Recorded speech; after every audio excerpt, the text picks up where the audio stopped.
கன்னியாகுமரி மாவட்டம் கடியப்பட்டணம் முட்டம் பகுதியைச் சேர்ந்த மீனவர்கள் நடுக்கடலில் மோதிக்கொள்ளக்கூடிய காட்சிகள் வெளியாகி அதிர்ச்சியை ஏற்படுத்தியிருக்கின்றன. இது குறித்த கூடுதல் விவரங்களை வழங்குவதற்காக செய்தியாளர் வேலாயுத பெருமாள் இணைக்கிறார். என்ன நடந்தது வேலாயுத பெருமாள்? இந்த மோதலுக்கான காரணம் என்ன? கண்டிப்பாக. அதாவது குமரி மாவட்டம் திங்கச்சந்தை அருகே உள்ள முட்டம் மீனவ கிராமத்துக்கும் கடியப்பட்டணம் மீனவ கிராமத்துக்கும் உள்ள நாட்டுப்படகு மீனவர்களிடையே கடந்த ஒரு வார காலமாக கடலில் மீன் பிடிப்பதில் பிரச்சனை நிலவி வருகிறது.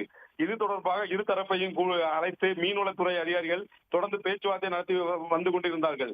இந்நிலையில் கடியப்பட்டணம் மீனவ கிராமத்தைச் சேர்ந்த மீனவர்களும் முட்டம் மீனவ கிராமத்தைச் சேர்ந்த மீனவர்களும் சுமார் 35 நாட்டு படகுகளுக்கு மேலாக கடலில் மாறி மாறி அவர்களுக்குள் தாக்கி மோதிக்கொள்ளும் காட்சிகள் தற்பொழுது வீடியோவாக வைரலாகி வருகிறது. இவர்கள் குறிப்பிட்ட வகை ஒரு மீனை பிடிப்பதற்கு ஏற்பட்ட தகராறு எனவும் முதற்கட்ட விசாரணைக்கு தெரிய வந்துள்ளது. இந்த மோதலில் 4 மீனவர்கள் படுகாயமடைந்து நாகர்கோவில் ஆசாரிபுரம் அரசு மருத்துவமனையில் அனுமதிக்கப்பட்டுள்ளார்கள்.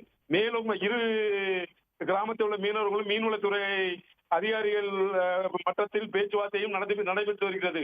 இது குறித்து கன்னியாகுமரி மாவட்ட போலீசாரும் விசாரணை செய்து வருகிறார்கள். இரு மீனவ கிராம நாட்டுப்படகு மீனவர்களிடையே ஏற்பட்டுள்ள மோதல் அப்பகுதியில் பெரும் பரபரப்பை ஏற்படுத்தி வருகிறது.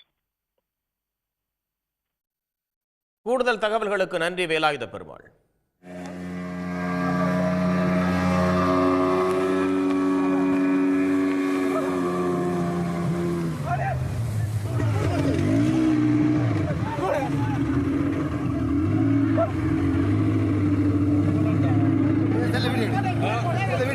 உடனுக்குடன் செய்திகளை தெரிந்து கொள்ள சன் நியூஸ் பெல் ஐகானை கிளிக் பண்ணுங்க.